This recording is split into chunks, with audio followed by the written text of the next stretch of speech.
eldest son's wife, but that doesn't mean I plan to get along well with you, Nicole.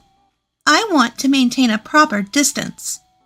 These were the words of my brother's wife when they had just gotten married, and the three of us, my mother, my sister-in-law, and I, were having a tea together. While it's true that maintaining a proper distance is important, I still remember being stunned by her audacity to say such a thing to us directly. The reason we had tea together was because my mother wanted to build a closer relationship with Amanda. Apparently, she didn't realize that my mother was trying to be considerate, and I was disappointed about that. After we got home, I sighed at her words and attitude. My mother, smiling, a bit lonely, saying, "She must still be feeling tense."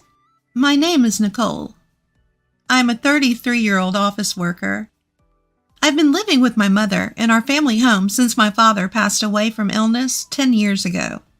My brother and younger brother both have their own families, but I have no plans to marry yet. It's not that I don't want to get married, but I find my job fulfilling and am satisfied with my current life. One evening, my smartphone rang. The display showed my sister-in-law's name, Amanda. She just had her first child recently.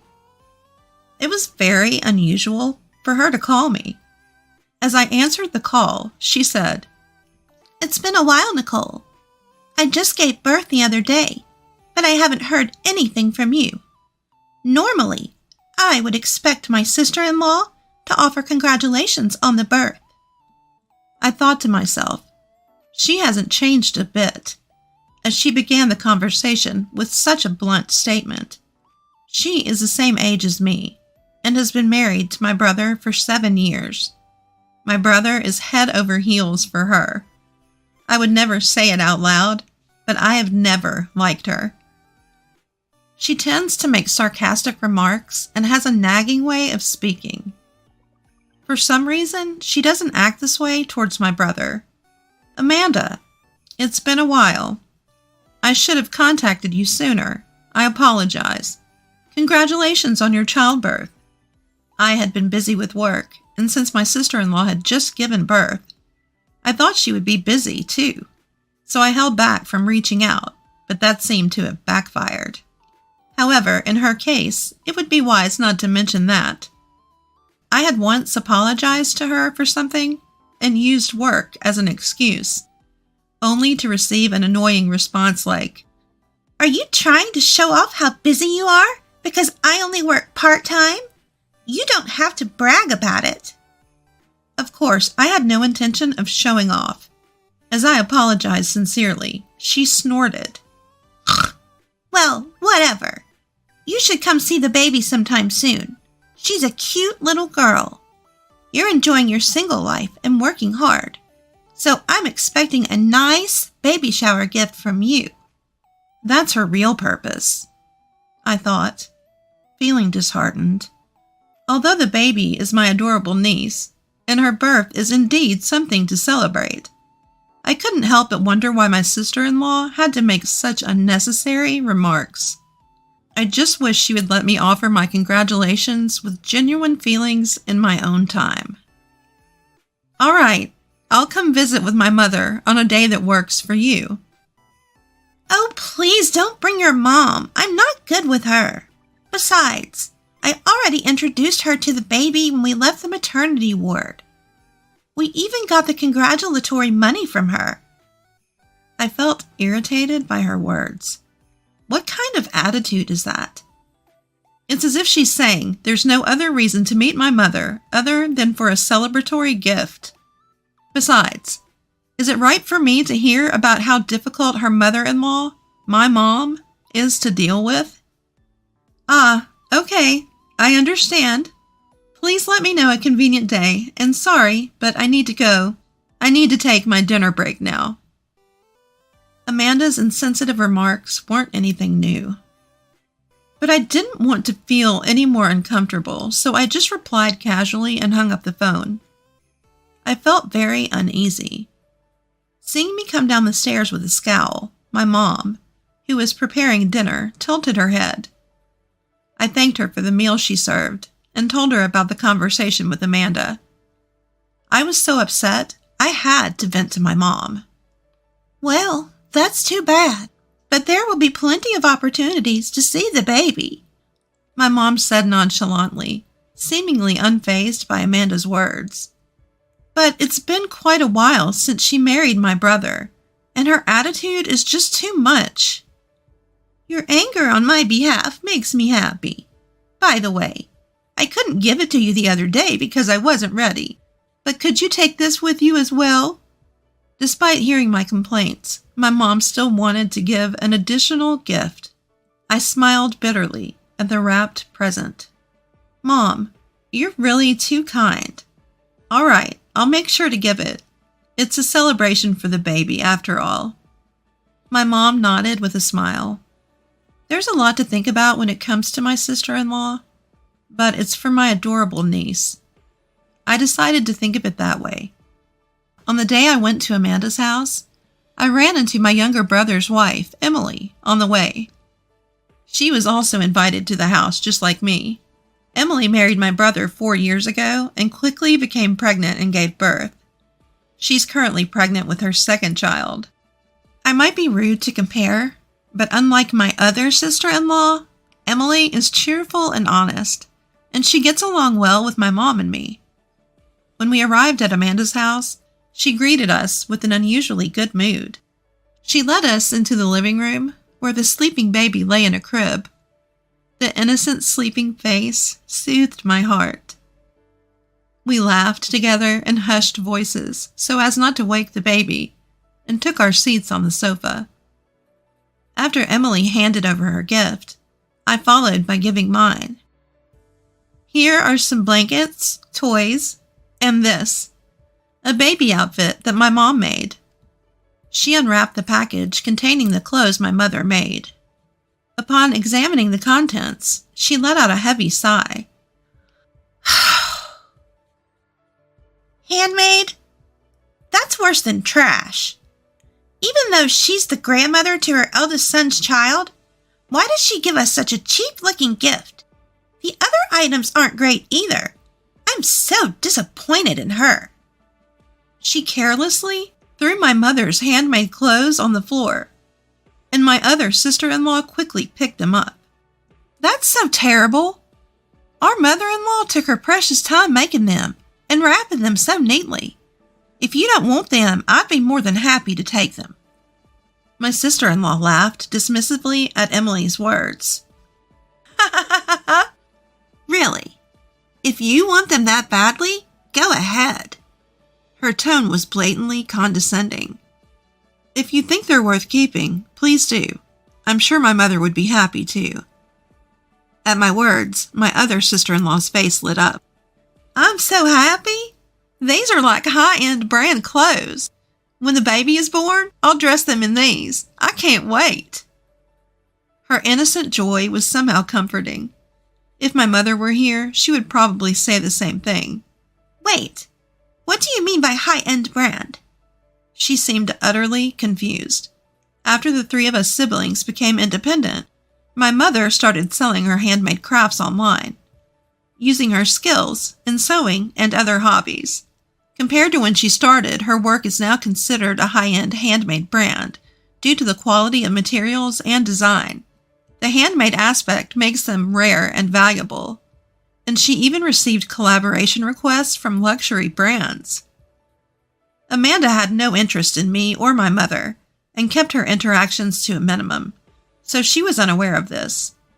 My brother should have known, but perhaps he didn't feel the need to mention it.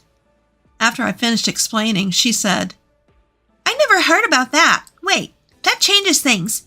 Give it back. She tried to snatch the clothes back from my other sister-in-law. I quickly intervened, sitting between them, and managed to keep her safe. What would you do if something happened to Emily and her unborn baby? My sharp tone seemed to hit a nerve with my sister-in-law. Her face turned red, and she started venting her emotions like steam from a kettle. Nobody would think that clothes made by my mother-in-law as a hobby would be a high-end. It's like a trick, you sly woman. She began. Nicole gets to continue doing what she loves even though we're the same age, and it's not fair. She continued. Emily, ignoring me as the elder sister-in-law, had a baby right away and is already expecting her second. It's so sneaky. Show some consideration and hold back a little. In summary, that was her rant. Most of it had nothing to do with the current situation, and it seemed like the majority was jealousy towards me and Emily. I got the feeling that I finally understood why she was always so harsh towards my family members other than my brother. Upon getting married, she quit the job she loved and switched to part-time work to focus on housework and trying to conceive.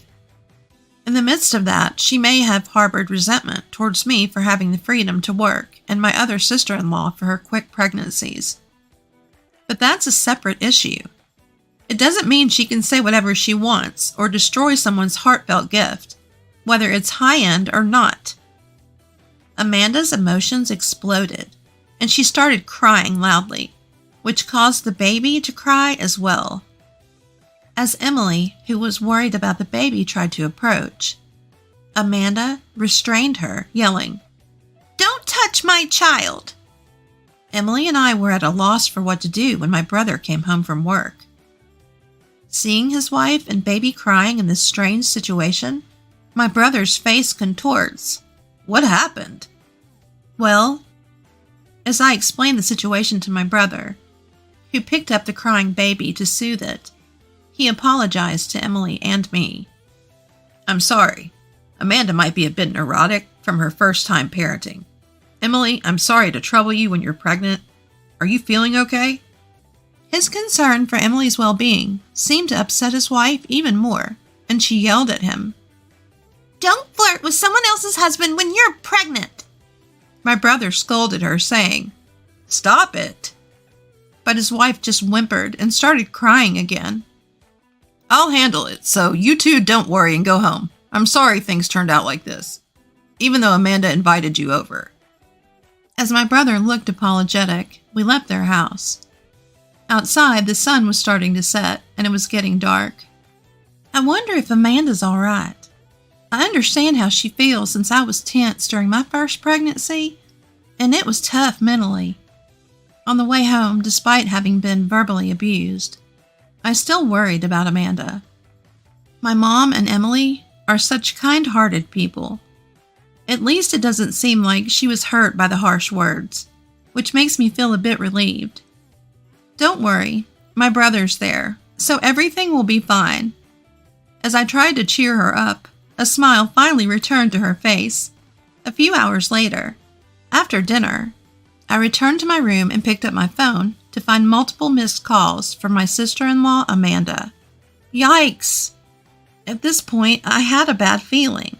As I hesitated, my phone vibrated again, and her name appeared on the screen. I wanted to turn the phone off, but, resigning myself to the situation, I answered the call. Why didn't you answer sooner? I responded to a clearly irritated Amanda. I was having dinner. What is my brother doing? He's in the bath now. If he were right there, he'd have stopped her from calling, so it makes sense.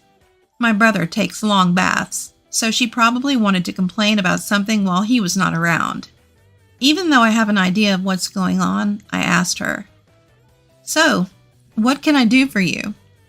Send another set of baby clothes. At her words, I couldn't help but blurt out, What? Are homemade clothes worse than trash? Stop nagging. It's a high-end brand, right? I want to brag about it on SMS. Ask your mother to make another one. I sighed, fed up with her ridiculous request, which was even more absurd than usual.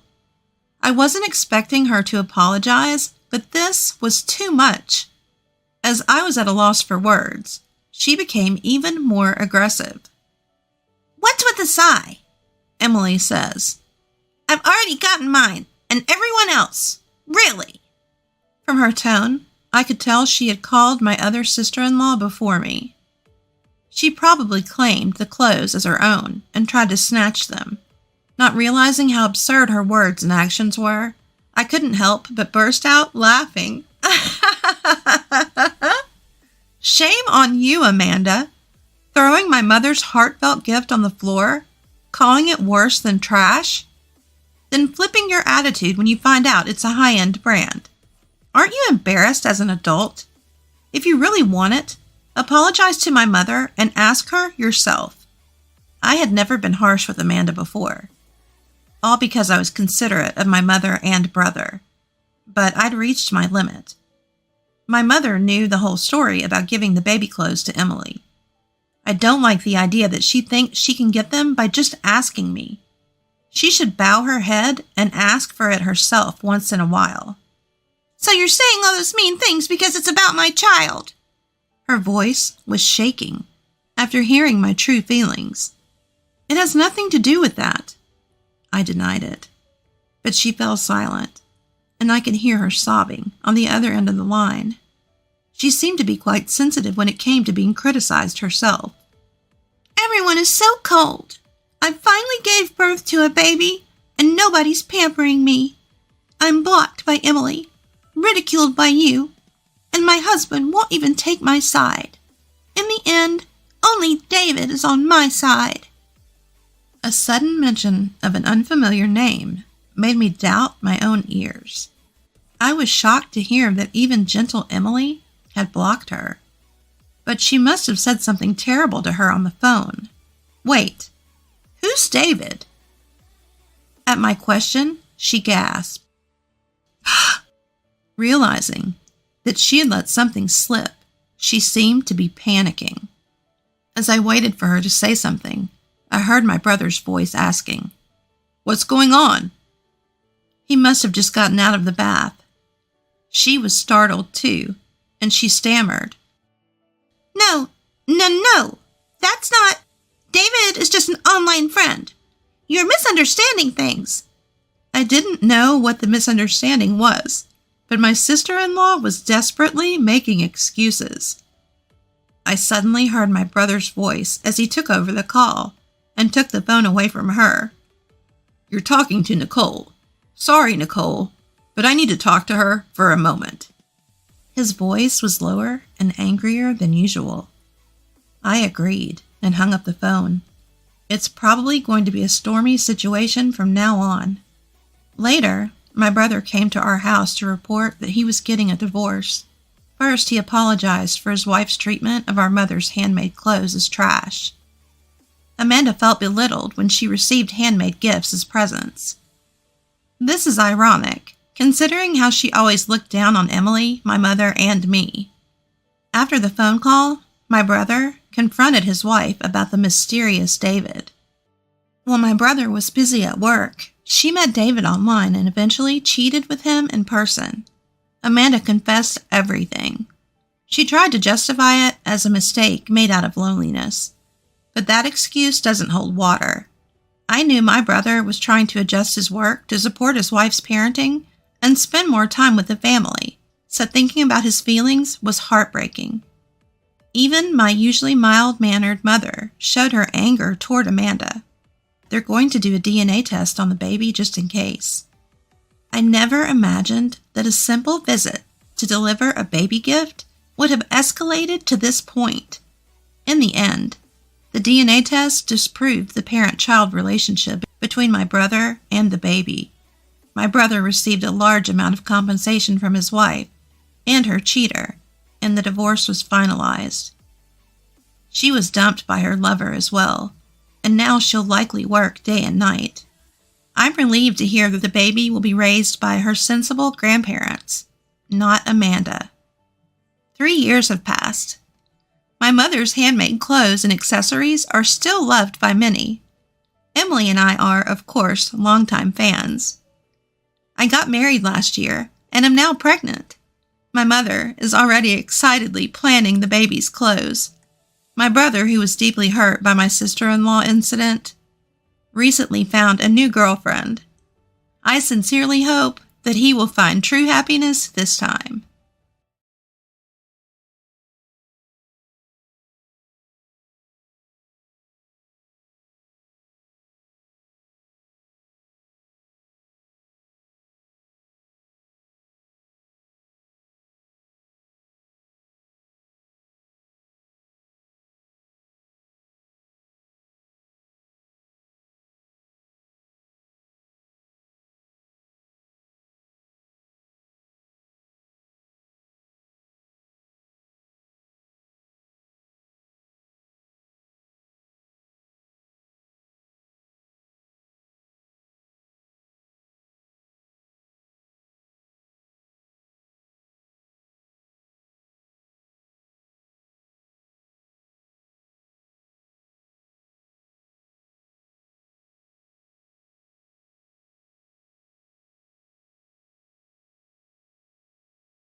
Hey, you heard right. You're no longer needed. Sorry, but I'm taking this tower mansion and your husband. As a thank you, I'll rent you a room at double the rent. Even hearing Selena's despicable words, my heart remained calm. Understood. Let's get divorced. I will call a lawyer right away to discuss this, so please respond when they contact you. I said this in a purely businesslike manner. Whether it was my tone or something else, Selena started laughing again. Oh, please. A gaming maniac and gardening volunteer short on cash, are you? Selena was irritated with Thomas for hesitating to pay the alimony in the divorce proceedings. Hey, why are you being so stingy? Just pay up and it's over. Thomas, you're the owner of this tower mansion, right? An owner, right? Then you can easily afford this amount, can't you? At Selena's words, Thomas opened his mouth and looked awkward. At the same time, the lawyer, Mr. Oliver, burst into laughter. Ha ha! Selena, are you serious? This tower mansion belongs entirely to Kelly. Hearing this, Selena momentarily looked confused. Still, I was happy that someone as plain and introverted as me had sparked her interest. Was I foolish to believe? You two are so alike. The way you look down on me is just like that of a devil. You don't deserve the top floor of this tower mansion. Please fall even further down to the very bottom. I will never forgive you. My name is Kelly, a 28-year-old housewife. I live in a tower mansion with my husband Thomas, whom I married 2 years ago. I teach at a gardening class twice a week, and the rest of the time I'm mostly at home on my computer. I've always been introverted, loving games, manga, and anime since my student days. It was purely by chance that I married Thomas. 2 years ago, I went to a popular bar in a busy downtown area for work. The bar, located in a Prime Street front location, was reputed to be very popular. There, working as a bartender at the time, was Thomas. I was very nervous entering the bar for the first time, but Thomas's lively talk helped me relax. He was a popular bartender in the bar, handsome and outgoing. I ended up drinking more than usual, carried away by Thomas's conversation. Maybe that's why I talked to Thomas about so many things. Because of that, I told him various things, like my favorite anime, foods, and even about my family's business. Under normal circumstances, Thomas and I would never have met, but he took an interest in me because I was unusual. After that, we went on several dates. One thing led to another, and before I knew it, we were living together and then got married. Around that time, Thomas took over the bar's management from the previous owner, who was looking to retire. When the previous owner was considering closing the store, Thomas came forward and decided to take over the business. Thomas got busier with work, so we didn't have a wedding ceremony. I didn't mind at all. I was happy just to be living with him. That's how we ended up married for 2 years now. Thomas comes home late at night because of his work. So our routine is him coming out of the bedroom by the time I return from teaching my bi-weekly morning gardening class. We have lunch together, then Thomas prepares for work. While he's getting ready, I'm facing my computer screen. Seeing me, "You hardly work. Just playing games on the computer every day must be nice," Thomas would say.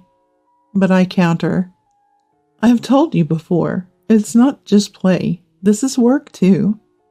When I say this, Thomas always laughs, as if I'm an idiot. Sure. There aren't those who say gaming is their job. But messing around with that stuff doesn't make money. It's not a real job. I know Thomas doesn't mean any harm. But to him, who takes great pride in his work, everything I do seems like play. This is true for sitting at the computer, but also for being a gardening instructor. Digging in the dirt and computers won't make you money, you know. Since you have the chance, why don't you do something more fulfilling? Thomas may not understand, but I feel I'm doing my job with a sense of purpose. Still, not wanting to dampen his work motivation, I didn't say anything more. Since becoming a bar owner, Thomas seems to have changed a bit. When we met, he was more approachable, cheerful, and humble. But lately, he's been rather condescending. Is that what being a business owner does to you? As I was doing various things, Thomas finished getting ready and left the house. A few hours after Thomas left, I received a message from a close friend. Her name is Selena, and she's been my best friend since high school. Back then, I was a bit introverted and shy, and Selena approached me. Selena was sociable with many friends and a part of the popular group in high school. According to her, what sparked her interest in me was the size of my family home. My family's house was incredibly large and very old. I love things like haunted tours, you know? I thought it was a bit much to say about a still inhabited house, but I didn't mind since she was interested in me. We even hosted a real haunted tour in the house one summer, inviting some classmates. Thanks to that, I, who was more introverted, became more integrated into the class. We stayed in touch after graduating high school, and I even announced my marriage to her. Selena was happy for me, as if it were her own news. The message from Selena said, "Got bored of my hometown, so I'm moving over to your place. Looking forward to it." After graduating college, Selena married a young city councilman in her hometown and lived an enviable, wealthy life. Through our messages, I learned that she had divorced the councilman for some reason. She had no children. This was the catalyst for her leaving her hometown. I got permission from Thomas and invited Selena to our house on the day she was coming over. I wanted to introduce her to Thomas. She hadn't decided where to live yet, so after she visited, I planned to go look at real estate with her. "Kelly, don't worry. Even if your house is small or Thomas is ugly, I won't laugh, I promise." The message she sent just before she moved was kind or rude. I couldn't tell. I chuckled to myself, thinking it was just like Selena. Wow, amazing. Tower apartments do have great views. I'm so jealous. And you own the whole building, right? That's really incredible. Selena, just out from our hometown, was thrilled at our tower apartment. The room wasn't on the top floor, but it was high enough and well located for a great view. I, too, love the view from this room. "So, what does Thomas do?" Selena asked while looking at the view. "He runs a bar." My words seemed to excite Selena even more. "Wow, a business owner? That's impressive. And what about you, Kelly? What do you do?" Selena then asked about me. "I'm teaching a gardening class twice a week now." When I said this, Selena turned around looking strangely happy. "Oh, so it's just volunteer work? Gardening is something anyone can do after all. Well, Kelly, you've never been good at much, so it can't be helped." I was slightly annoyed by Serena's laughing remark, but my attention shifted when Thomas came out of the bedroom.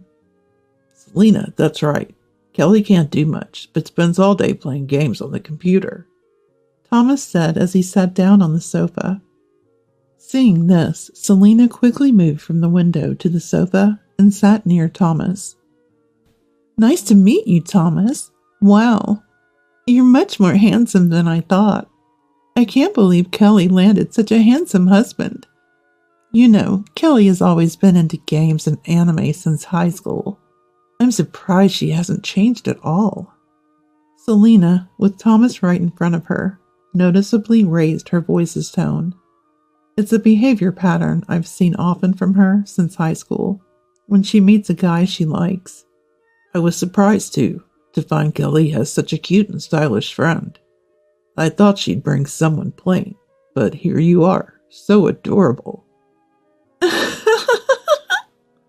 Selena giggled in a high-pitched voice at Thomas's words. It seems Thomas is not entirely displeased either. Maybe it's just me, but Selena and Thomas seem very much alike.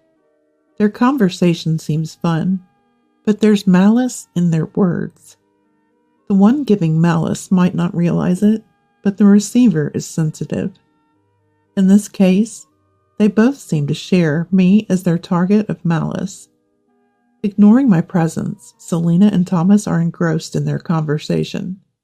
Unable to open my computer with guests over, I'm just spending time being bored.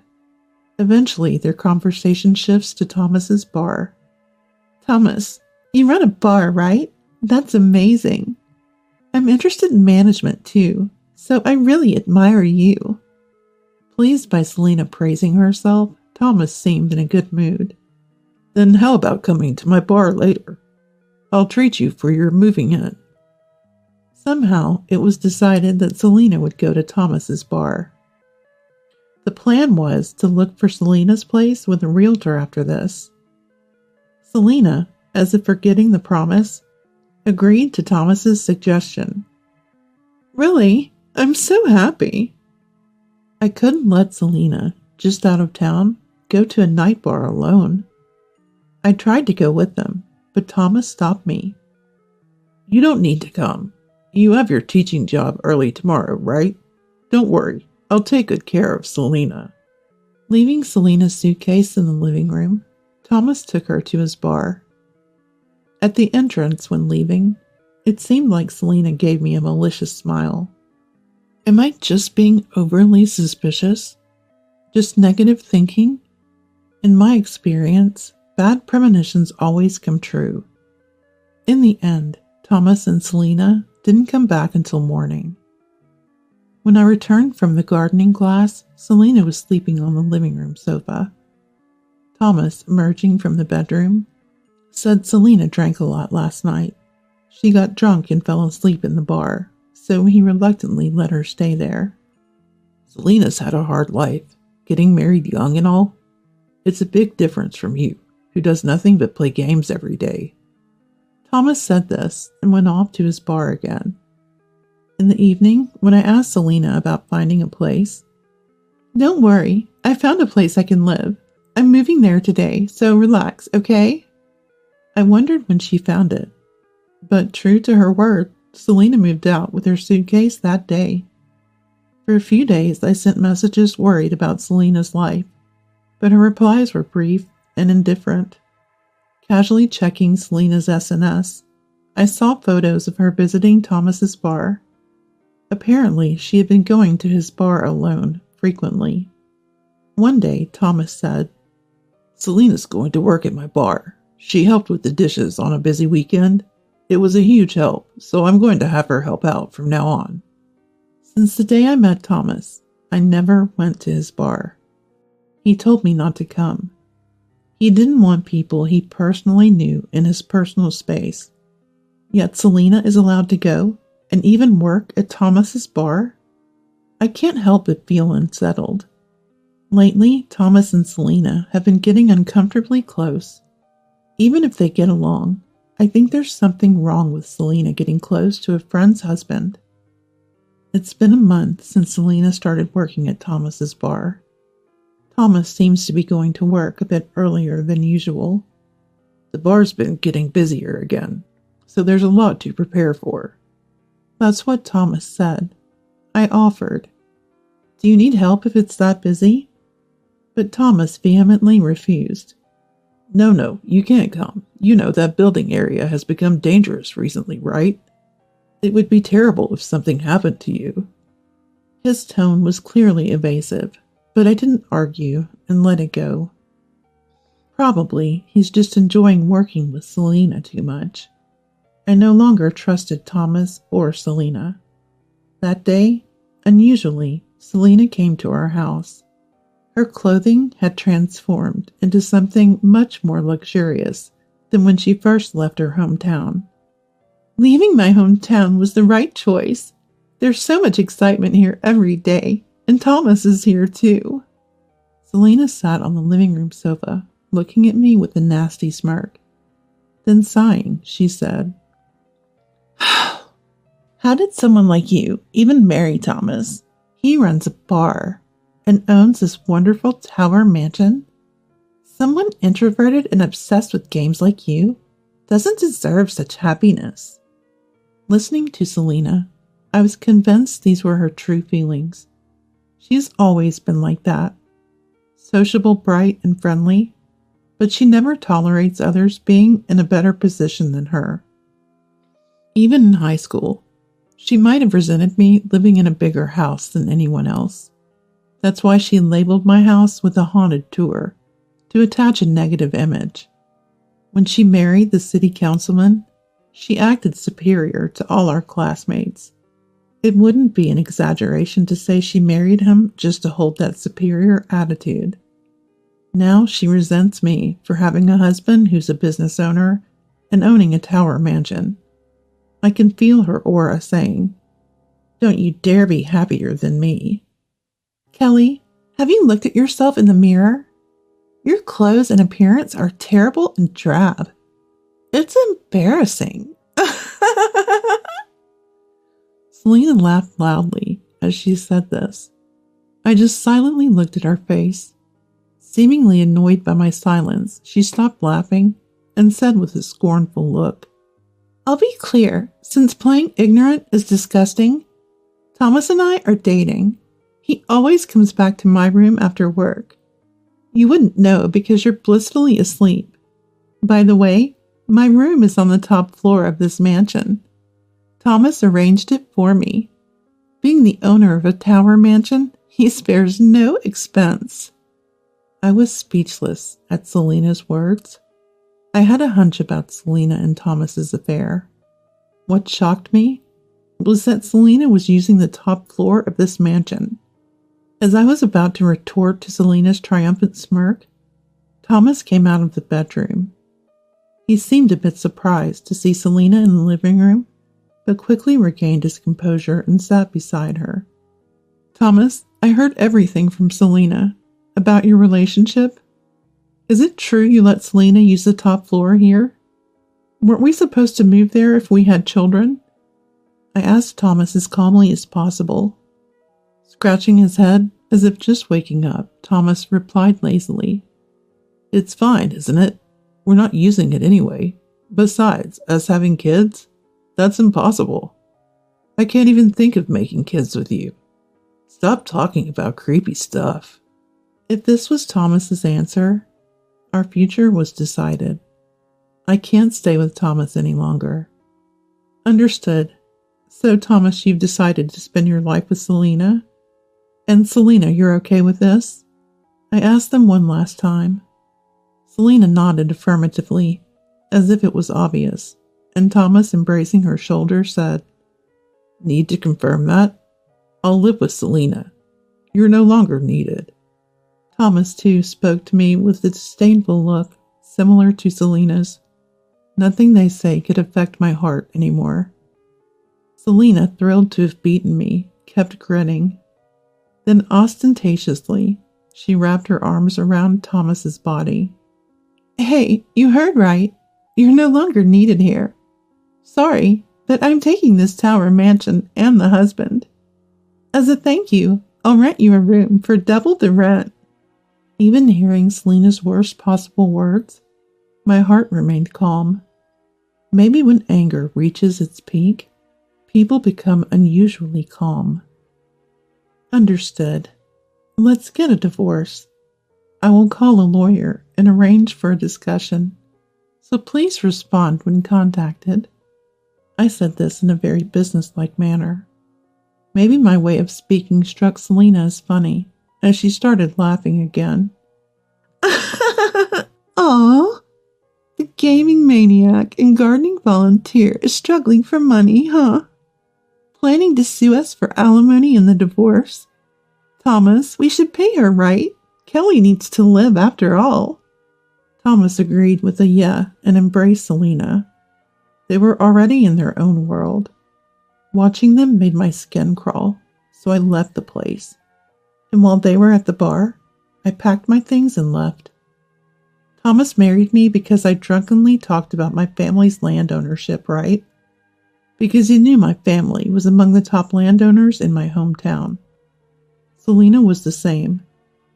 Always wanting to be superior to others, you tried to tame me, the landowner's daughter in high school, to elevate your own status, right? Even so, I was happy you showed interest in such a plain and introverted person like me. Was I foolish to believe in you? You two really are alike. The look of disdain you gave me is just like that of a demon. You don't deserve the top floor of that mansion. Fall deeper and deeper, right down into the bottom of the earth. I will never forgive you. Right after leaving the mansion, I found a new place to live. I moved my larger belongings while they were at the bar. Selena's SNS showed her and Thomas on dates, though her face wasn't shown in the scenes from the bar. Hashtags like #he is a business owner and #living in a tower mansion were attached. She's a woman with endless need for validation, I thought, almost impressed. I got a lawyer, Mr. Oliver, recommended by an acquaintance. I heard he's strong in infidelity and real estate cases, so I decided to ask for his help without hesitation. Kelly, you've been through a lot. You don't have to fight alone anymore. Let's work on this together. Mr. Oliver was a man with a very calm demeanor and gave a sense of security. He also expedited the process of filing for alimony very quickly. At that time, Selena and Thomas seemed to agree to the alimony payment, so I expected them to comply quickly, but it turned out differently. Even after sending a certified letter about the alimony claim, there was no response for a week. And even after 3 more weeks, there was still no reaction from them. I somehow expected this would happen. Thomas runs a bar. But is it really that profitable? I don't know the extent of the bar's profits. When we got married, we talked about money management. However, Thomas never discussed the bar's revenue and just gave me the bare minimum for living expenses. Sometimes even that was late. At those times, I had to use my own savings for living expenses. Regarding Selena, I couldn't see any flow of money either. I felt uneasy that they initially agreed so easily to the alimony payment. After waiting a month with no response from them, Mr. Oliver arranged a meeting for the 4 of us. To make sure they couldn't escape or hide, the meeting was set at the Tower Mansion, my former home. On the bar's day off, Mr. Oliver and I went to the mansion. Upon arrival, an obviously upset Selena greeted us. "What's this? Bringing a lawyer to the store? Super annoying." She sat heavily on the sofa, crossing her legs and arms, complaining with a devilish look. Mr. Oliver apparently had gone to Thomas's bar specifically for this matter. Thomas, either just woken up or tired, looked lifeless, probably feeling extremely awkward. I could well understand Thomas's feelings. Let's get started then. Just as Mr. Oliver was about to take control of the situation, Selena interrupted loudly. "Ugh, so annoying. Thomas, let's just pay the divorce settlement already. The amount in the letter. You can pay it right away, can't you?" Selena grabbed the hem of Thomas's shirt, shaking him as she pleaded. However, Thomas looked reluctant. Yeah, I guess. I understood why Thomas wasn't responding to Selena's demands. He simply didn't have the money. He couldn't admit it to Selena after trying to impress her. Having too much pride is truly disadvantageous at times like these.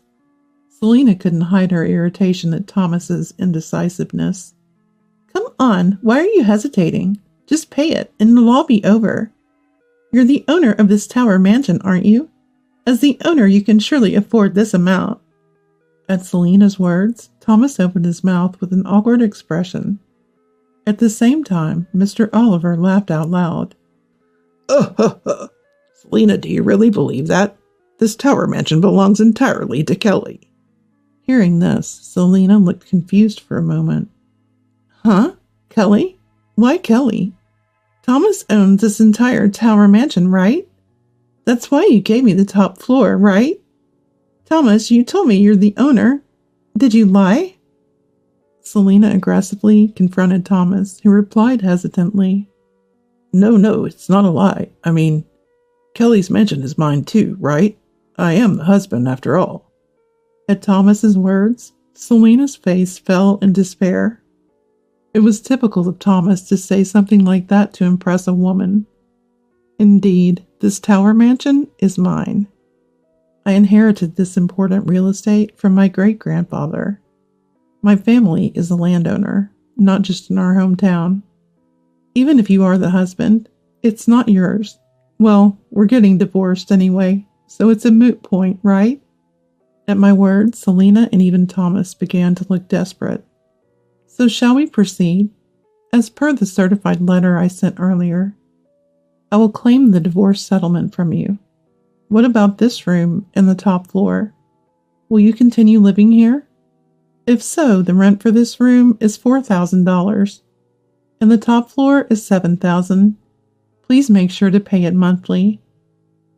Until now, as we were married, the concept of rent did not arise. But since we're no longer a family, it's only natural to charge rent. Wait a minute. We didn't pay before, so it's unfair to ask for payment all of a sudden. $4,000, $7,000? That's too high. Is this how you treat friends?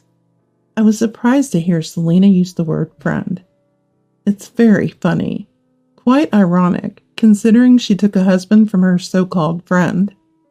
Ignoring Selena's low-level words, I began to speak.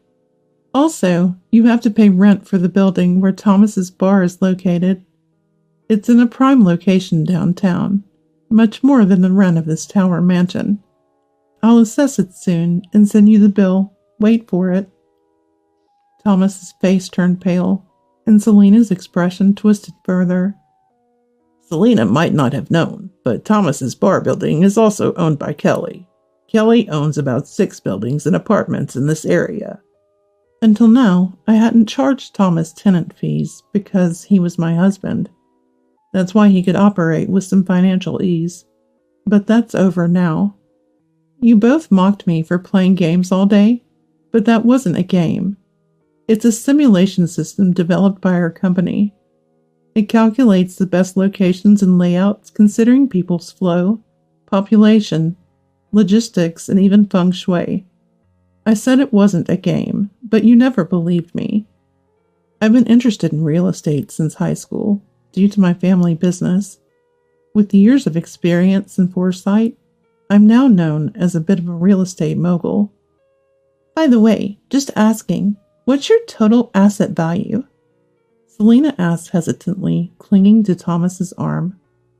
I disclosed it without hesitation. Around $160 million, I guess. Thomas and Selena practically fell off the sofa at my response. Their shock was understandable. Until recently, they saw me only as a game maniac and a gardening volunteer. But even at this point, Thomas and Selena, the devils, didn't easily give up. Thomas, regaining his posture, said with a slight smile, So half of that fortune is mine, right? If we're divorcing, we have to split the assets, right? So I get half of your wealth, right? Isn't that so, Mr. Oliver? Both Mr. Oliver and I were a bit taken aback. I was surprised he knew the term property division, but he didn't understand its essence. Actually, property division applies to assets accumulated together during marriage. Kelly's real estate and company inherited from her family before marriage are not subject to division.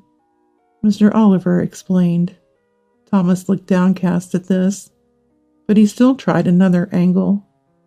Hey, I was thinking about the content of that letter. It says when the infidelity started. But is that really accurate? What if I say Selena and I started dating after I left Kelly? That makes it unrelated to the divorce settlement claim, right? It wouldn't be infidelity then. Selena exclaimed in admiration at Thomas's idea. I think it was well thought out for Thomas. However, we are not naive enough to send proof of content without any evidence. Come on, produce proof that we had an adulterous relationship. If we don't have any proof, we will never pay compensation for the divorce trial. I almost laughed at Thomas's feeble attempt, but restrained myself and started talking. So you want evidence? I have plenty, but where should I start?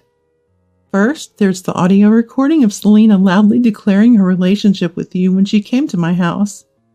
It's all recorded on my computer's voice recorder. Plus, I have several photos of you two entering the same room. The security cameras also captured you entering the top floor. I knew they might claim these weren't decisive evidence. Indeed, Thomas was already smirking, ready to counter.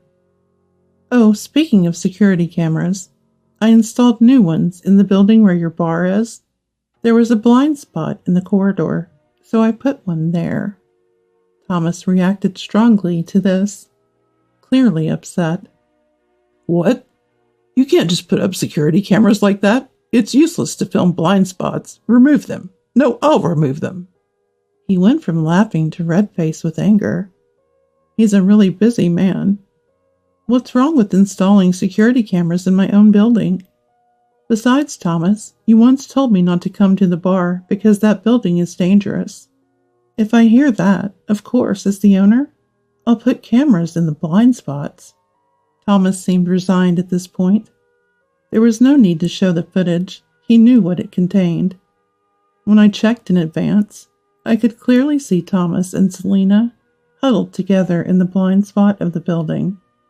I had seen Thomas and Selena close enough in the building's blind spot, and the cameras even recorded their intimate conversations like, "Let's get married and keep it a secret from Kelly." Installing high-quality security cameras was truly worth it. Thomas and Selena sat on the couch dumbfounded and unable to counter. Even in this situation, they didn't apologize, which frustrated me. I should have stayed in my hometown. This is so annoying and bothersome. Selena's remark was utterly selfish. She came uninvited, disrupted someone's home, and now complains about the trouble. I felt sad. I once believed Selena was a friend, and even felt grateful for her companionship. Why did it have to come to this? The saddest part is, Selena probably never considered me a friend from the start. She took my husband and showed no remorse for her actions. And that's why I won't relent. I was determined not to forgive them. By the way, Selena, aren't you still married to your husband back in your hometown? Selena, who had been slumped on the sofa, lifted her head at my words. She looked at me with wide eyes. Thomas, surprised, looked at Selena. He probably didn't know this fact. You're still in the midst of divorce proceedings, right? Whether it'll be fault-based divorce is still in dispute. I heard from classmates when I visited my hometown recently. Engaging in a relationship during divorce proceedings might not be a legal issue, but it sure doesn't look good to the mediators, does it? It seems certain the reason for Selena's divorce was her infidelity, but she denied it, and while the other side was gathering evidence, she ran away to me. Now she's shouting about marrying Thomas. Selena, is that true? You're going to marry me, right? You promised, right? You can get divorced soon, right? There's no compensation for divorce lawsuits there, right? Selena! Selena didn't say anything, just glared at me. She must be furious about being confronted with something she didn't want to hear. Her face turned bright red with anger. But then, as if struck by an idea, Selena's expression changed. Muttering to herself, she seemed to be deep in thought. Finally, as if having made up her mind, she looked at Thomas and said with an unexpectedly cheerful voice, "That's it. I won't divorce. I'll go back home. Apologize to my husband and get his forgiveness. Thomas, for now, make up with Kelly. Then you won't have to pay the divorce settlement and Kelly's assets become yours, right? Then everything will be resolved. Let's get back together later, okay?" Her idea was so outlandish, it left me stunned. Mr. Oliver looked appalled. Thomas said, "Great idea. and they high-fived. All right, Kelly, let's make up, forgive and forget. I always knew you were my only wife. Isn't that great? Thomas reached his hand out for a handshake, which I forcefully brushed away. Don't joke around. Do you think something once broken can be easily fixed? Do you even realize what you've done? I'm sorry, but I don't even have a sliver of feelings for you anymore, Thomas. My decision to divorce is final and absolute. At my words, Thomas and Selina were taken aback and fell silent. Reconcile? Their attitude was utterly disrespectful, and my anger peaked. Selina, thinking of you as a friend was my mistake. It's truly disappointing. Goodbye, and don't ever show your face again. I left the rest to Mr. Oliver and exited the room. I could hear Selina's crying from the living room, but it meant nothing to me. What do I have left after losing both a husband and a best friend? I decided to stop thinking about it for now. All I wanted was to sleep in a warm bed. After some time, my divorce from Thomas was finalized. I didn't know if Selina managed to divorce her husband back home, but Thomas and Selina seem to be living together now. Of course, they moved out of the Tower mansion. Apparently, they're living in a cheap apartment somewhere. According to Mr. Oliver, the bar you used to manage reopened after renovation. Seems to be doing quite well. Unable to pay the rent for the bar, Thomas was reluctant to let it go. But due to its good location, someone else wanted to take over, and he had no choice but to sell. The new owner pays the rent promptly. Thomas and Selina do send a small amount each month for the divorce settlement. It's not about the money for me. Receiving their compensation is about accepting their sincerity. It's a bit of pride left for someone who lost a husband and a friend. I started a new real estate company, dedicating myself to enriching people's lives. In the end, what remained for me was my work. Using my knowledge and experience from student days, I focused on providing better land and homes. When I open the curtains in the morning, I can see the whole city I'm used to. The still low sun casts shadows of buildings across the city as it slowly rises. I couldn't think of any happiness greater than this view that filled my heart. Let's do our best today, too. Another usual day begins. My name is Maria. Life was plodding along the same old routine until one rainy Tuesday changed everything.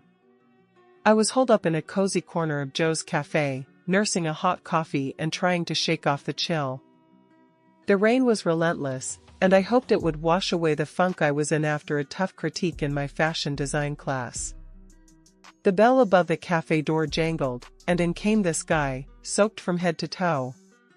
He looked around, a bit lost, then chose the table right next to mine.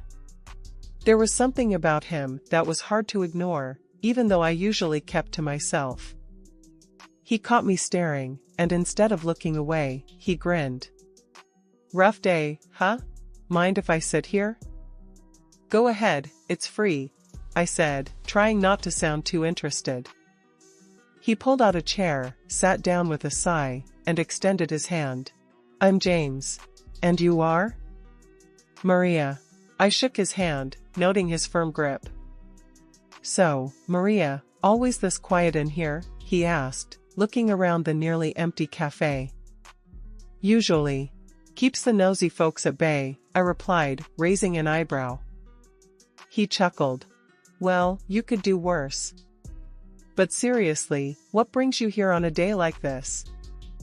"Just hiding from the rain and some critiquing eyes. I'm a dressmaker, or at least I'm trying to be one. Had a tough day at fashion school." "A dressmaker, huh? That's awesome. I'm in sales. Totally different world.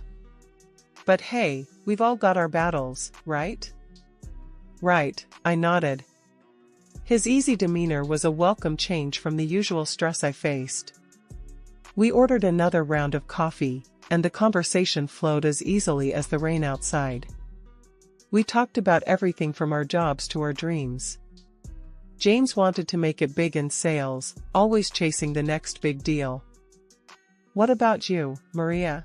What's your big dream?" he asked, leaning in a bit. "To run my own atelier. I want to design clothes that don't just fit the body, but fit the soul too." Sounds cheesy, huh? Not at all. You'll get there. And hey, if you ever need a brutally honest opinion on your designs, give me a shout. I'm known for my brutal honesty. As the rain tapered off, we realized we'd spent hours talking. "Guess it's time to face the real world again," James said reluctantly. "Yeah, guess so. Thanks for the company, James. It was surprisingly nice."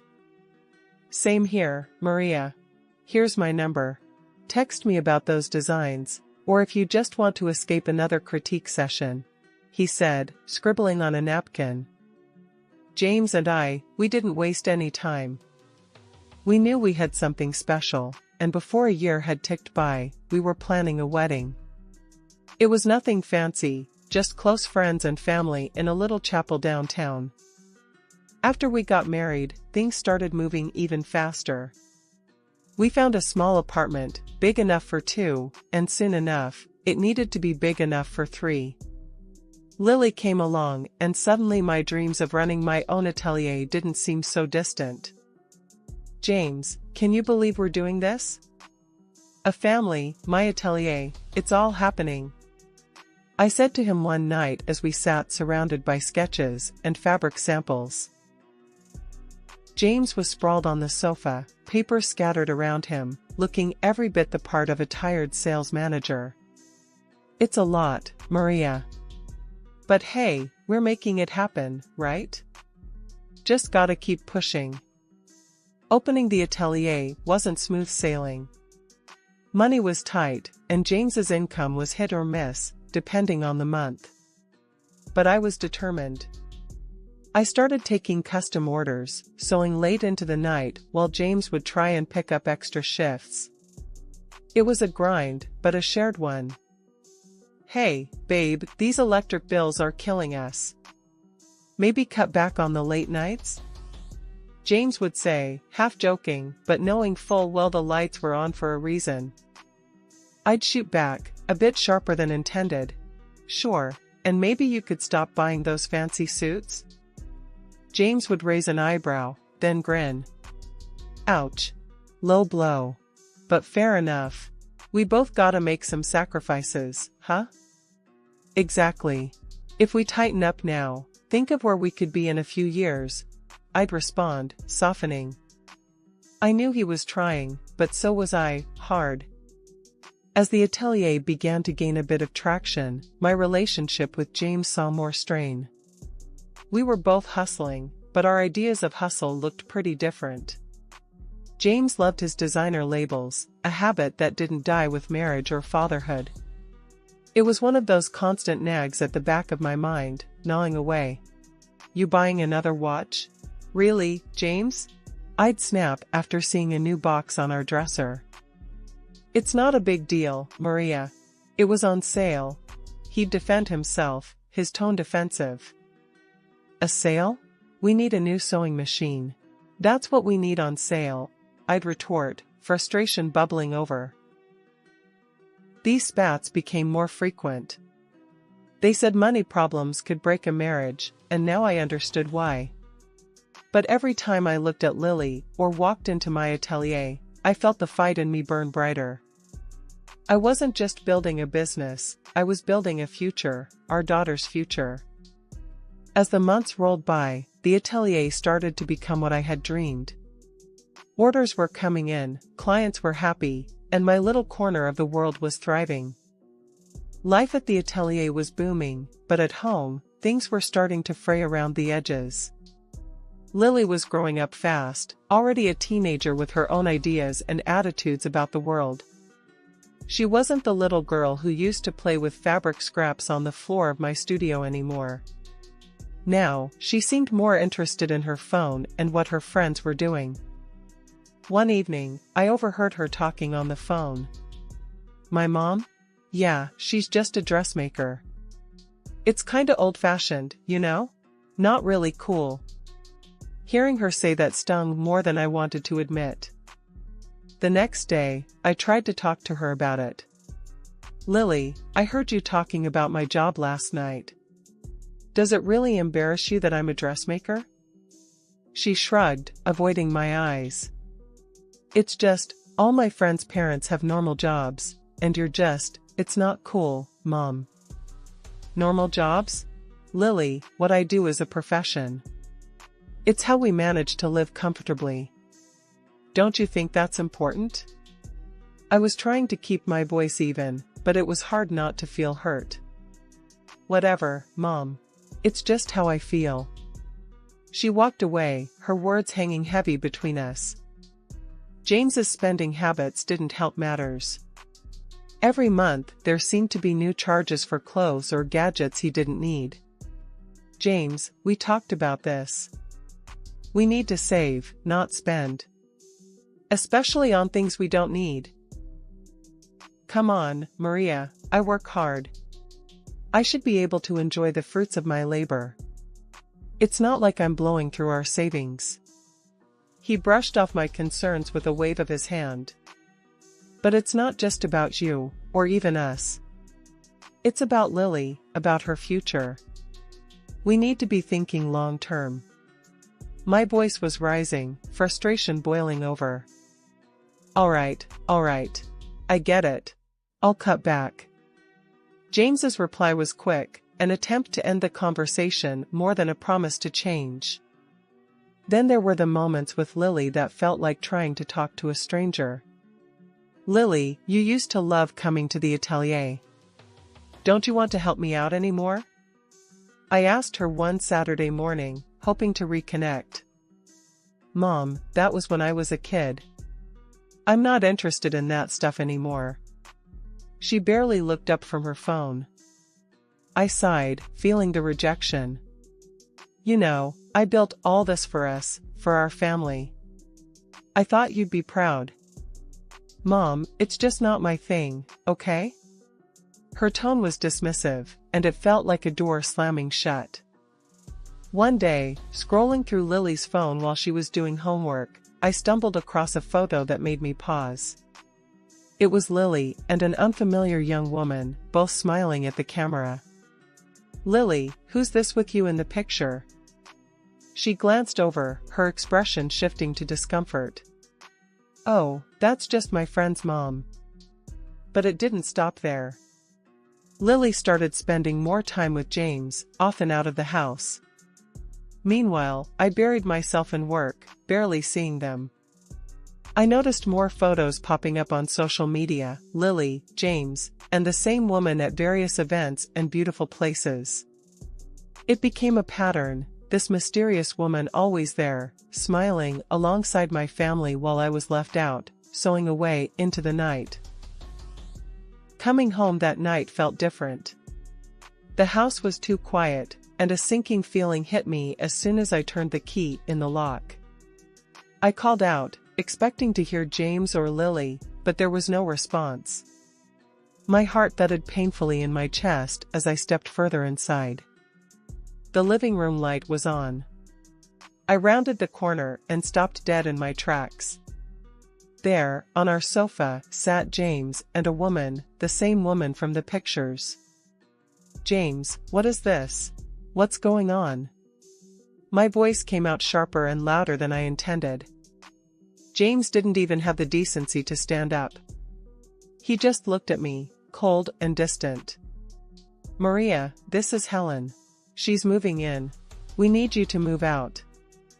The words were so blunt, so brutally delivered, they nearly knocked the wind out of me. Move out? This is my home, James. You're asking me to leave my own house? Helen smirked, crossing her legs and looking around like she owned the place. Well, it seems like James made his choice, honey. Best you make this easy on everyone and just leave. Shut up. I snapped, my focus shifting angrily between her and James. I'm not talking to you. James, how could you do this to us? To your family? James stood up finally, his expression one of annoyance rather than remorse. It's done, Maria. I'm done. We're done. Helen is here now, and that's just how it's going to be. I felt dizzy, the room spinning as their words echoed in my head. And Lily? Does she know about this? Does our daughter know that her father is kicking us out for her? James shrugged, a cruel indifference settling over his features. Lily is fine with it. She likes Helen. She understands things you never did. She doesn't want to see you anymore. That hit harder than anything. My own daughter? Siding with this betrayal? I pulled out my phone, my hands shaking, and dialed Lily's number. Lily, is it true? You really don't want to see me anymore? There was a pause on the other end, then Lily's voice, cold and distant. Yeah, Mom, it's true. Helen's cool, you know? She gets fashion, she's fun. Not like you, always stuck with your sewing and clients. You're just old-fashioned. Tears welled up in my eyes as I listened to her words. All those nights I stayed up working, all the sacrifices, it was all for her, for our family. And this was how she saw me? I hung up, my heart shattered into pieces. Helen looked pleased, her confidence swelling as she demonstratively stroked James's back, her smile haughty. I couldn't stand to be in that house another minute. I silently packed up the necessary things, my movements robotic. As I walked out the door, the sobs I had been holding back broke free. The drive to the hotel was blurry through my tear-filled eyes. Sobbing with resentment, I checked into the hotel, feeling lost and betrayed. I woke up in the hotel room feeling like I'd been run over. My head ached from crying, and my eyes were so swollen it hurt to blink. My phone buzzed with a message from Anna, my best friend who worked at a law firm. She had heard about the breakup and was checking in. Meeting Anna at a nearby cafe, I tried to compose myself, but as soon as I saw her concerned face, the dam broke again. Maria, oh my God, are you okay? What happened? Anna reached out, her voice full of worry as she grabbed my hands across the table. I shook my head, my voice a whisper. James, he's with someone else. Told me to get out of our home. And Lily, she's siding with him, Anna. Anna's face hardened. That's just cruel, Maria. You don't deserve any of this. You need to fight back, and I know just the person who can help. I blinked, taken aback. A lawyer, you mean? Yes, the best divorce lawyer in the city. I've seen him in action, Maria. He's tough, smart, and he doesn't let anyone push his clients around. I'll call him right now if you want. Do you think I can afford him, though, with everything going on? Anna waved off my concern. He's worth every penny, and I'll help you with the costs if it comes to that. No one messes with my best friend and gets away with it. Encouraged by her fierce loyalty, I nodded. Okay, call him. I want to see James regret what he's done to me and Lily. Anna quickly dialed and spoke briefly with someone on the other end. After she hung up, she smiled. He can meet us tomorrow.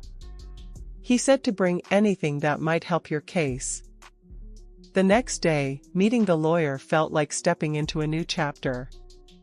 His office was stark but impressive, and his handshake was firm. Mrs. Richardson, I've been briefed by Anna. I assure you, we're going to sort this out. Now, tell me everything. As I recounted the details, the lawyer took notes, his expression growing more intense. Your husband's actions constitute not only infidelity, but also financial betrayal. We can fight for not only your marital home, but also adequate support for you and your daughter. Thank you, I just want what's fair. For me and my daughter. Of course. Now, about your financial situation, do you know if your husband has been diverting family funds for his affair? I don't know. I've been too shocked to look into it. We'll get on that right away. If he's been using marital assets to fund his lifestyle with this other woman, that strengthens your case considerably. After the meeting, I went straight to the bank to pull up the bank statements the lawyer requested. My heart sank as I scrolled through the numbers. The savings account that I had earmarked for Lily's education and our retirement was nearly empty. Transactions showed payments for jewelry, expensive restaurants, and trips, none of which were for me or Lily. I gasped, the realization hitting me hard. I had been robbed blind. Back at the lawyer's office, I showed him the statements, my hands trembling. Look at this. It's all gone. He spent it all. The lawyer's eyes narrowed as he reviewed the documents. This is outright theft, Maria. We will definitely get this back. He's not going to get away with it. Before the courtroom drama even began, my lawyer tried to ease the tension and the potential fallout by offering to conclude a settlement agreement. He thought it might be best for everyone, especially Lily, to avoid the spectacle of a trial. But James flatly refused. He was convinced he could win in court and wouldn't budge. I had a heart-wrenching meeting with James and Lily right before we were set to appear in court. During this meeting, Lily dropped a bombshell. I want to live with Dad and Helen, not you, Mom. James and Helen laughed, their happiness piercing my heart like a dagger. It was excruciating to hear, but I swallowed the pain and told her, I respect your decision, Lily. The air in the courtroom was thick with tension as I walked in, seeing James sitting confidently with Helen and Lily by his side. My lawyer gave me a reassuring nod as we approached our table, ready to face whatever came our way. Remember, stay calm and stick to the facts, he whispered as we sat down. The judge entered, and the room fell silent. We are here to address the dissolution of marriage between Maria Richardson and James Richardson. Mrs. Richardson has also brought forth claims of financial mismanagement. We will proceed with the opening statements. James's lawyer was the first to speak. Your Honor, we contend that Mrs. Richardson's claims are exaggerated.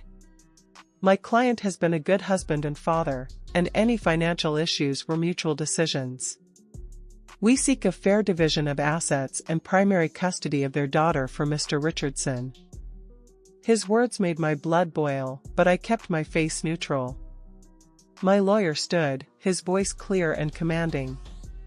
Your Honor, we will demonstrate that Mr. Richardson not only committed adultery but also deliberately misused family funds, significantly harming Mrs. Richardson and their daughter's financial security. We seek the marital home, full custody of their daughter, and appropriate financial restitution. The evidence presentation was grueling. I watched as bank statements, receipts, and photos were displayed, each one a stab at the life I thought I had. James squirmed, his discomfort visible, especially as the receipts from jewelry stores and luxury hotels were shown, none of which were for me or with me. The turning point came when my lawyer presented a series of messages between James and Helen, clearly detailing their affair and his spending on her. The evidence was damning, and even James's lawyer seemed to falter. Mr. Richardson, can you explain these messages? My lawyer asked, his tone cool. James stuttered, his facade crumbling. It was just a fling. It didn't mean anything. I wasn't using family funds for. Your Honor, the bank statements disagree. My lawyer interjected, showing the court the detailed transactions that James couldn't explain away. In his closing statement, my lawyer was resolute. Mrs. Richardson trusted her husband to honor their shared life and responsibilities. Instead, she and her daughter were betrayed. We ask for a ruling that reflects the gravity of Mr. Richardson's actions. James and Helen were silent as the courtroom buzzed around them. The judge nodded, taking in all the information before adjourning the session. The courtroom was packed on the day of the final hearing, the air heavy with anticipation. I sat there, hands folded in my lap, trying to keep my nerves in check. James, Lily, and Helen were on the other side, looking confident and smug. The judge cleared his throat and began reading the decision. In light of the evidence presented, I am awarding the marital home to Mrs. Richardson, along with financial compensation from Mr. Richardson for the misappropriation of family assets. My heart leaped with a mix of relief and victory, but the most crucial part was yet to come. The judge continued. Now, regarding the custody of the minor child, Lily Richardson. James interrupted, standing up with a sneer. Your Honor, my daughter has expressed her desire to live with me and my partner, which means Mrs. Richardson should be paying us child support for her maintenance. There was a murmur in the courtroom. I felt a cold wave of fear, but before I could say anything, Lily stood up. She looked straight at the judge, her voice clear and strong. I've changed my mind. I want to live with my mom. I've realized my dad used the money my mom saved for my education. I was wrong before. My mom is the best. She's smart and modern, and I want to be with her. The courtroom fell silent. James's face dropped, his smug smile wiped away in an instant. Tears of happiness and relief rolled down my cheeks as I listened to Lily's words. The judge nodded, looking impressed by Lily's courage. The court respects the minor's wishes. Custody of Lily Richardson will be granted to Mrs. Richardson. Furthermore, Mr. Richardson will provide child support payments. James slumped back into his seat, defeated. The judge concluded the proceedings, and as we walked out of the courtroom, I pulled Lily into a tight embrace. I love you so much, Lily. I'm so proud of you. As we exited, we saw James and Helen arguing heatedly. Helen's voice was shrill as she berated him. I don't need a loser who's broke. I'm finding someone who can actually provide for me. With that, she stormed off, leaving James standing there, utterly alone and broken. A few months after the dust had settled and our lives began to find a new rhythm, a bit of unexpected news found its way to me. Turns out, James was fired from his job not long after the court's decision. He struggled to find work for a good while, which was something I heard through the grapevine. When he finally did land a job, it was as a handyman. The days of fancy suits and expensive shoes were behind him. With that chapter behind us, life in our new home felt like waking up to a new world. Mom, I was thinking. Lily started, her spoon clinking against her cereal bowl. Why don't we do something big with the atelier? Like, really shake things up? I smiled, sipping my coffee. What do you have in mind? Maybe we could start online classes, teach people how to sew and design. Share what you've taught me. It could be a whole new part of our business, she suggested, her eyes bright with excitement. As we talked, the seeds of our new project took root.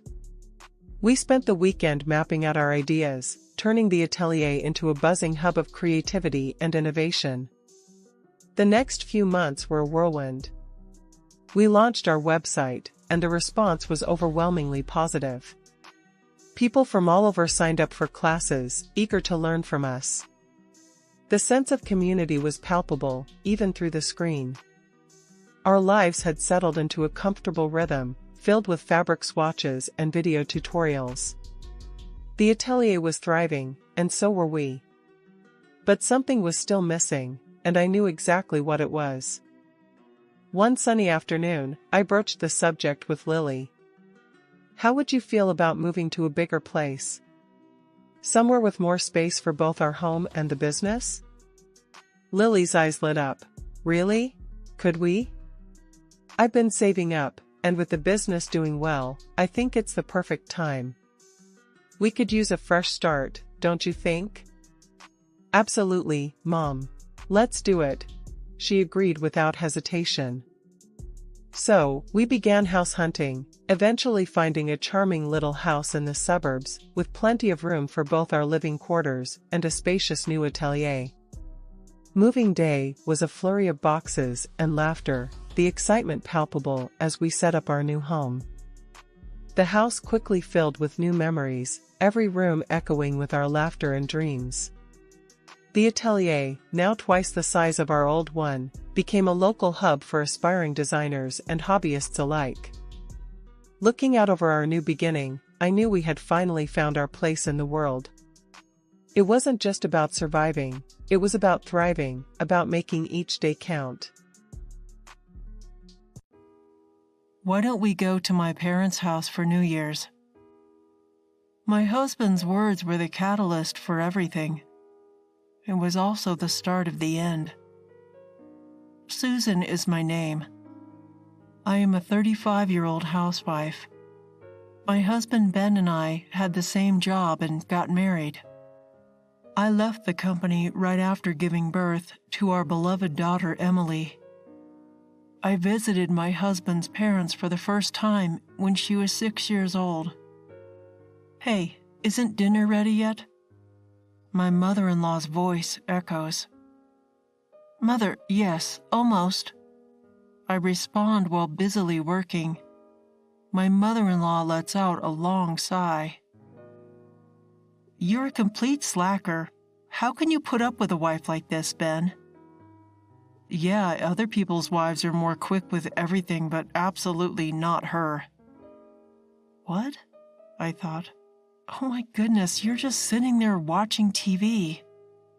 Right before I opened my mouth to say it to my husband, I heard my mother-in-law's words. After breakfast, clean up the yard, then clean up the closet, and then the storage outside. It was supposed to be New Year's Day. New Year's is supposed to be the most relaxing day of the year. But why am I busily working like this? My husband doing nothing irritates me so much. I was too worn out to move by the time I finished all the tasks I was told to do. I took a seat in the living room, exhausted. Who said you can take a break? Make lunch already. My mother-in-law commanded me without hesitation. I've been working all day, I said, and I just needed a break. A wife should be working like a servant. You want to eat for free without having to work? Work. What? My husband lives in the countryside. For better or worse, old customs still exist there. A wife is the one who enters the family. The old way of thinking persists. But no wife was ever made to work like a servant. Hey, can you help me a little? No way. My husband responded with a sarcastic tone. At home, my husband does nothing. He does even less at my in-laws, drinking all day. And my husband hasn't moved at all since this morning. Hey, I'm going grocery shopping. Yeah, then go. Hey, help. Supermarkets in the countryside are very far. My husband, who has a driver's license, has been drinking since this morning, while I do not have a license. So I had no choice but to walk. It is 30 minutes one way. He frowned when I asked him to at least carry a few things. Nah, I don't want to. Quick, cold response again. Do you want me to throw mochi in your face? I wanted to say. Ha, I'm sure it would be difficult to remove. I see him in front of me as I imagine things like that, while my husband just shows off his beer can. I just had a drink. What's the deal with the robot talk? I am drunk. So what? So I can't go. You just don't want to go. I see, you useless jerk. My mother-in-law yelled at me angrily from behind. "Is the meal ready yet?" Oh, God. I'm so going to get tons of mochi. I'm finally back. The 60-minute walk was extremely hard, and I was carrying bags in both hands on the way back. I felt dizzy when I arrived at my in-laws' house. I put the bags down and sat down at the front door. I let out a sigh. Then I heard this. "Hurry up, you are slow with everything, just like your mother." I'm sorry. I just heard my mother-in-law yell and my daughter apologize. And at this moment, I was the robot that had just used up all of its energy, but now found energy to spare. As if I had forgotten how tired I was, I jumped to my feet and dashed in the direction of the voice. I stomped into the kitchen, stepping on my husband who was still on the floor doing nothing. I heard him groan but didn't care. And this is what I saw. "What are you doing?" My mother-in-law and daughter both looked at me as I yelled, "Mom!" "Oh, you're finally home." My daughter's face lit up when she saw me. I could see tears in her eyes. My mother-in-law sat down like she didn't care. "What are you doing?" I demanded of my mother-in-law. My mother-in-law sneered at my question. My daughter was holding the rice cooker's inner pot in her hand. "Why is she holding that?" "What are you doing, Emily?" My daughter explained uncomfortably. "Well, Grandma told me to get ready because she was hungry. First, she told me to cook rice. I washed the rice and..." She can't even cook rice. Such a useless granddaughter. What are you teaching her? She is just like you. I wonder if she really is my son's daughter. Of course, I could no longer control my anger when she talked about my daughter. "She's only 6 years old. I can't believe you're asking her to do that. Of course she knows how to do it, but can't you just do it yourself? How dare you do that to your own grandchild?" My mother-in-law's face turned bright red and her voice squeaked. "What are you saying? You want to put this old woman to work? What a horrible woman! Look, a wife is a servant, and she's supposed to shut up and work, and the daughter of a servant is also a servant." A servant? Who do you owe your living to? You live off my son's hard work. You are supposed to respect my son and me. Stop complaining and get to work, servant. Yelling, my mother-in-law left the kitchen. She was so fierce that I could not say anything back to her. I didn't have a word to say. I was speechless at how stupid she sounded. Then I heard her and my husband talking. "Your wife is useless. She's no better than a servant." "Well, when my daughter grows up, she'll be of some use to you. Just have a little more patience." "You're having a hard time too at home, right? You can come back if you want." "Divorce? That's fine, but I need a servant." "Hey, why don't we live together? I'm sick of my current job too. Maybe it wouldn't be a bad idea to let her do the work and I can relax and live in the countryside." What did my husband just say? I was horrified by his comment. "Oh, that's a good idea." My mother-in-law agreed, and I was just out of my mind. I clenched my fists, but noticed they were quickly covered with warm hands, and I realized, "Mom?" It was my daughter. I slowly looked at her. She looked up at me with a worried face. I crouched down, meeting her eyes, and slowly spoke to her. "Hey, Emily. What, Mommy?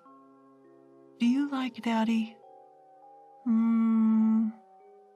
Okay, She can't give me an immediate answer. Of course she can't. My husband is indifferent to her growing up.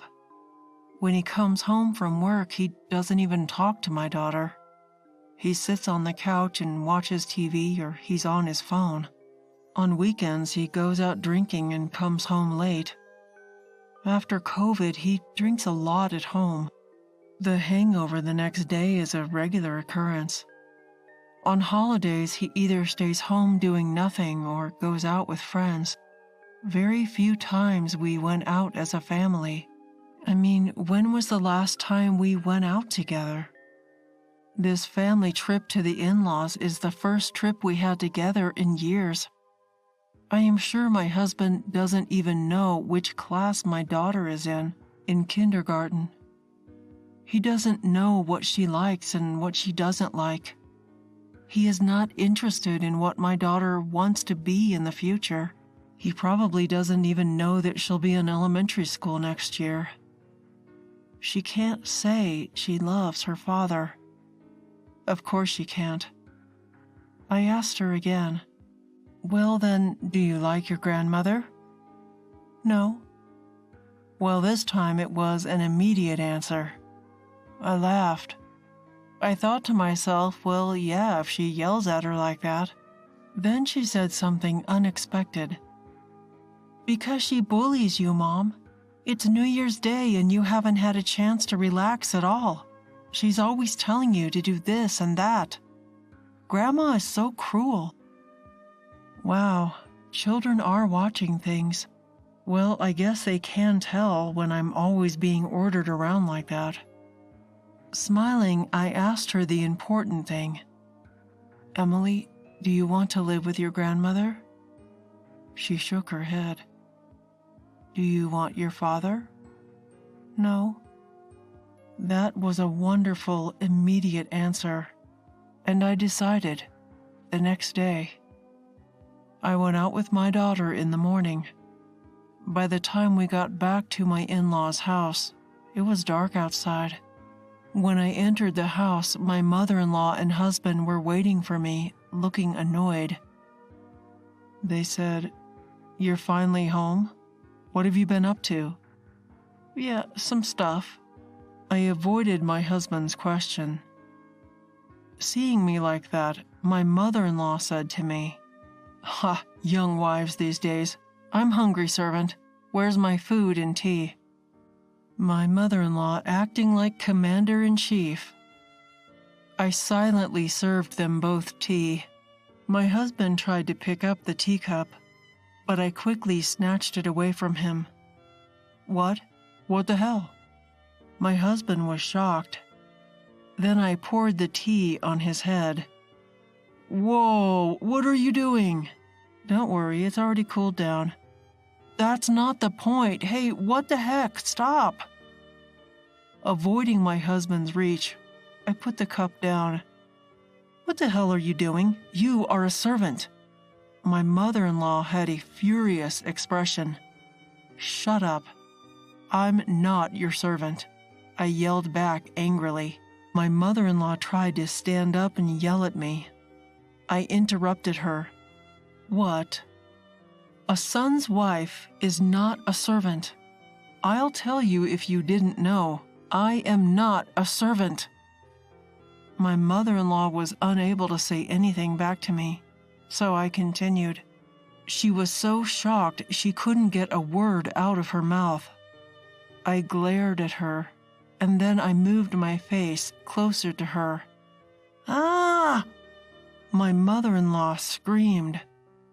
I moved my face closer to her. I didn't care. The distance between us was 10 centimeters. Listen to me.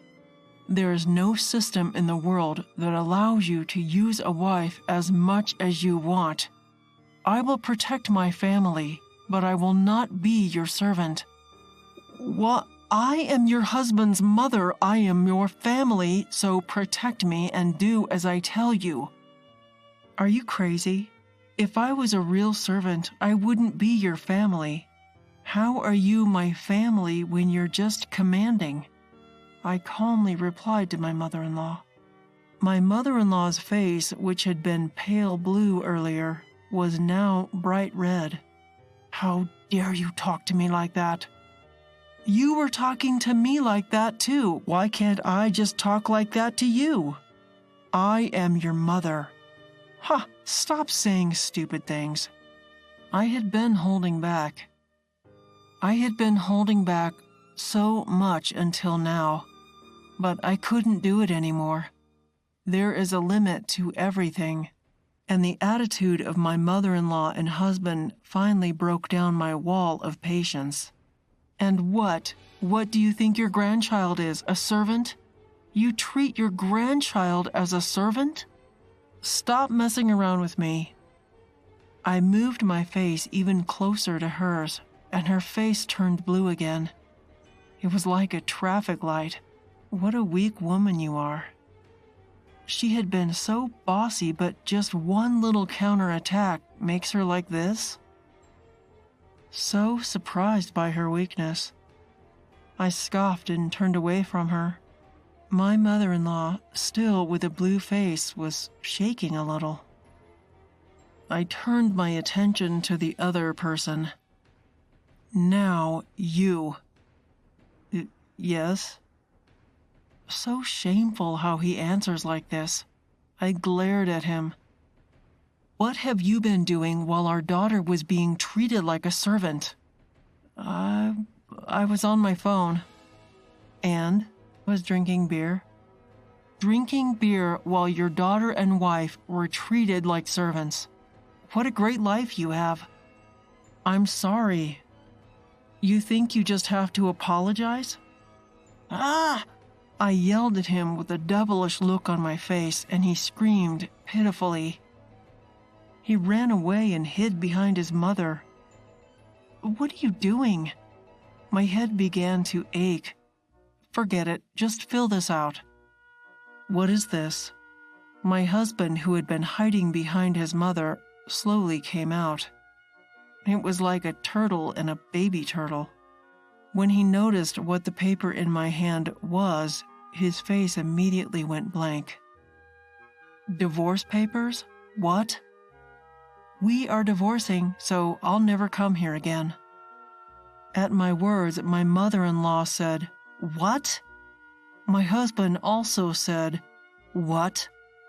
His mouth dropping open. I shook the paper in front of them. My part is already filled out. I'll submit it to the government office after the New Year's break, so get to it. That paper is a fake. How can you get it when the government office is closed? Well, I'm sorry, you can get divorce papers even on holidays. And you can even download them online. If I want, I can bring it to the office today and they will accept it. When I said this and pushed the divorce papers at him, he shook his head, half crying. No, I don't want this. I don't want a divorce. You don't want me to leave you, huh? No. You'd be glad to have me around to do everything for you? Yes. You don't want a divorce because you're comfortable with me as your servant. Yes. Oh, no, that's not what I meant. Ha, see? No! Is this déjà vu? I think my husband screamed like that when I yelled several minutes ago. Oh well. If he's not writing it down, I'll have to ask an expert to do it for me. I'm getting a divorce even if you don't sign it. I've already spoken to my parents. Emily. Yes, Mom. Are you ready? Yes, I've packed all my things. As if to answer my call, my daughter came out. She held up her bag in her hand. Hey, are you going somewhere? I looked back at my husband, holding up my own bag too. Good question. We're going back to my parents' house now. Huh? You've got to be kidding. You've got to be kidding me. No, I'm not. This was not a joke? You treating us like servants? We can discuss this through our lawyer. Goodbye. I said what I was going to say. I took my luggage and headed for the front door with Emily. My husband immediately chased after us. Wait a minute, you can't live without me. Hearing those words, I stopped. I turned around slowly, and my husband also stopped. I stared at him. Did you forget? I asked. What do you mean? I used to have a better career than you, and I used to make more money than you. I quit my job when I got pregnant, but even then I was making more money than you are now. My words made my husband pale. He had been working at the same place, but had he forgotten about it? Very convenient memory. I know I have a blank slate, but I will start working little by little. My parents are willing to help me. We are going to stay at my parents' house for a while.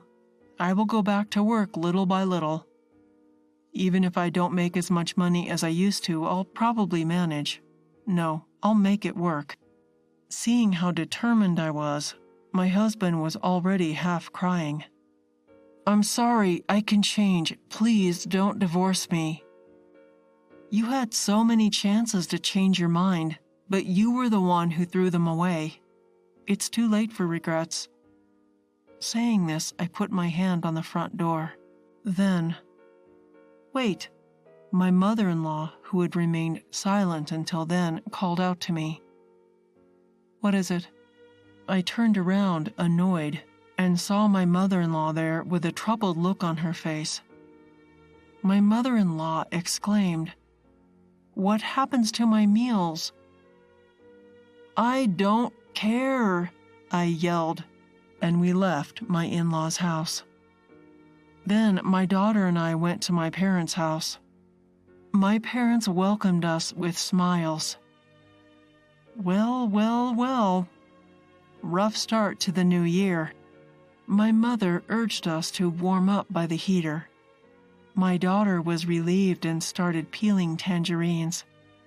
Yes, sitting by the heater and eating tangerines for the new year. It was such a hectic New Year's. I hope we can spend a relaxing time next year. I promised myself that I would go to the shrine tomorrow to make that wish. After that, my husband kept insisting that he did not want a divorce. The discussion was difficult. But in the end, we managed to reach an agreement, taking into consideration the fact that our daughter was refusing to stay with her father. Of course, child support was paid all at once. There was no way I could trust that man. As a result, the apartment where we originally lived was sold, and Ben, who became my ex-husband, returned to his parents' home. My mother, she doesn't do anything, or rather, she's getting worse than before. One day, my ex-husband called me and whined. He told me that a neighbor had seen me working like a servant, and the fact that we were getting divorced was also known early on through the information network unique to the countryside. As a result, my ex-mother-in-law is being looked at with white eyes by the neighbors. Yeah, of course she is. No matter how rural the area, treating a wife like a servant is wrong. My ex-mother-in-law, who has been staying home because of this, has become extremely violent. She has been using her son as if he were a servant. He was standing up to her, which was leading them to an argument. He was complaining on the phone. I don't care about those things. I was going to hang up after telling him I had received the child support payment. You got what you deserved, I said coldly. I could imagine my husband half crying on the other end of the phone. Please, can't you help me just a little? I'm Emily's father, and my mother is her grandmother. I smiled at his words, though he couldn't see me, and said, I just had a drink. Why are you talking like that? I am drunk. Hey, I can't go. Hey, I'm sorry. Why would I go help? I shouted and hung up the phone. I blocked his number.